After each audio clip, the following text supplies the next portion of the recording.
Berjumpa kembali bersama dengan saya, Gembala Jemaat Gereja Isa Al-Masih Lawang Light Generation Huha dalam program Sapa Jemaat di Rumah. Tetap semangat, tetap berpengharapan dan harus selalu yakin menjadi pemenang-pemenang di dalam Tuhan kita Yesus Kristus. Firman Tuhan kali ini saya ambil dari 1 Korintus 14 ayat 40. Saya ulangi 1 Korintus 14 ayat 40 berkata, "Tetapi segala sesuatu harus berlangsung dengan sopan dan teratur." Saudara yang dikasihi Kristus, di dunia ini ada dua orang yang begitu berpengaruh dalam dunia musik klasik. Yang satu bernama Beethoven dan yang kedua bernama Mozart. Kedua orang ini sama-sama dikenal sebagai ikon musik dunia yang karya-karyanya menjadi legenda. Namun ada satu hal yang membuat keduanya menjadi sangat kontras, yakni gaya hidup keduanya. Beethoven dikenal sebagai pribadi yang teratur dan disiplin tinggi. Setelah bangun pagi, ia akan duduk di depan meja tulisnya sampai waktu makan siang sekitar pukul 2 atau 3 sore. Selama itu ia bekerja tanpa henti kecuali untuk berjalan-jalan mencari udara segar. Itu pun ia masih membawa buku catatan untuk menulis inspirasi yang mungkin ia dapat. Sedangkan Mozart, seperti ditulis dalam sebuah buku tentangnya, ia dikenal sebagai pribadi yang tidak teratur. Meskipun ia dianugerahi Tuhan dengan kecerdasan musikal yang sangat luar biasa, namun karena hidupnya yang suka berfoya-foya, penuh ketergesa-gesaan, dan dalam banyak hal dia adalah orang yang punya masalah. Akibatnya apa? Dia meninggal dalam usia yang relatif sangat muda, yaitu 35 tahun. Dari pelajaran kedua orang tersebut di atas, dan dikaitkan dengan firman Tuhan yang baru saja kita baca, bukan tanpa maksud ketika firman Tuhan mengatakan bahwa segala sesuatu harus berlangsung dengan sopan dan teratur. Saudaraku yang dikasihi Tuhan, seringkali ketika kita berbicara keteraturan, kita berbicara kesopanan, dianggap sebagai sesuatu yang kuno dan lain sebagainya. Padahal itu dapat membentuk kita untuk menjadi pribadi yang luar biasa, pribadi yang siap pakai, pribadi yang tangguh di dalam menghadapi berbagai tantangan dan godaan-godaan yang ada di tengah-tengah dunia ini. Mengapa Tuhan menekankan kesopanan dan keteraturan?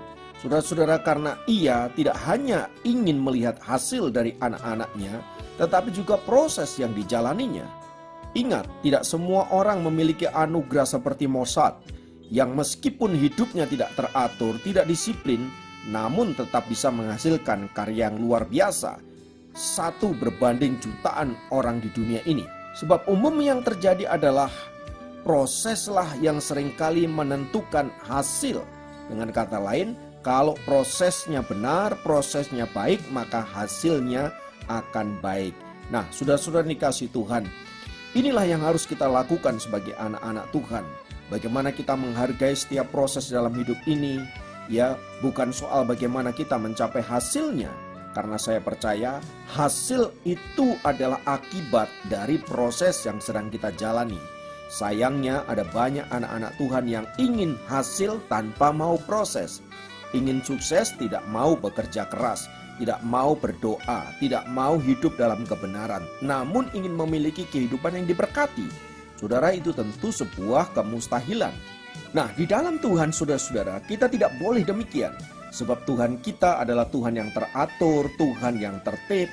Oleh sebab itu dia menginginkan agar anak-anak Tuhan juga hidup dalam keteraturan dan ketertiban serta dalam kesopanan. Dengan kata lain, kita harus menjaga hidup kita sedemikian rupa agar berkenan di hadapan Allah tetapi juga berkenan di hadapan manusia.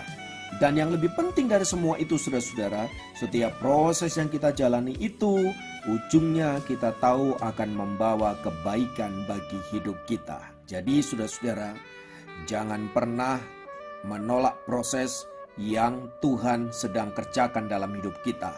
Mungkin hidup saudara diizinkan Tuhan melewati lembah-lembah air mata, lembah-lembah pergumulan, masa-masa yang berat, masa-masa yang penuh dengan penderitaan. Saudara merasa tidak kuat, saudara merasa tidak sanggup. Tapi tahukah saudara bahwa Allah punya rencana yang baik di balik peristiwa-peristiwa itu yang mungkin Anda tidak tahu, mungkin Anda tidak mengerti. Tetapi Allah yang sempurna itu sedang mengerjakan hal-hal yang baik buat saudara dan saya. Jadi jangan pernah menolak proses, karena proses akan menentukan hasilnya. Sesuatu disebut emas karena melewati proses yang begitu luar biasa, melewati proses pembakaran yang derajatnya sangat panas sekali. Tetapi saudaraku, kita lihat ujungnya menghasilkan emas yang indah. Di mana-mana emas pasti disukai oleh orang. Itulah sebabnya saudara-saudara, jangan menolak proses, karena proses yang kau jalani akan menghasilkan emas kehidupan, emas mulia yang membuat engkau menjadi pribadi yang berarti, berharga dan mulia. Dan saya percaya pada waktunya Tuhan akan mengangkat hidupmu, ditempatkan di tempat yang mulia. Haleluya. Bila firman Tuhan ini menguatkan, meneguhkan kita semua, mari kita masuk dalam doa-doa kita.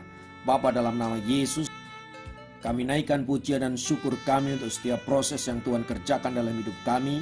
Sekalipun sakit, menyedihkan, penuh penderitaan, namun kami tahu bahwa Allah yang punya kehidupan, sang perancang kehidupan kami, punya maksud yang baik, punya tujuan yang indah bagi setiap kami. Kiranya Roh Kudus boleh meneguhkan kami, menguatkan kami, menolong kami, sehingga kami boleh keluar sebagai pemenang-pemenang di dalam Tuhan. Terima kasih, terpujilah namamu kekal selama-lamanya. Dalam nama Yesus kami berdoa, haleluya, Kali amin. ini dapat memberkati Anda dimanapun berada. Sampai jumpa dalam program Sapa Jemaat yang lain.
Pikiranku kehendak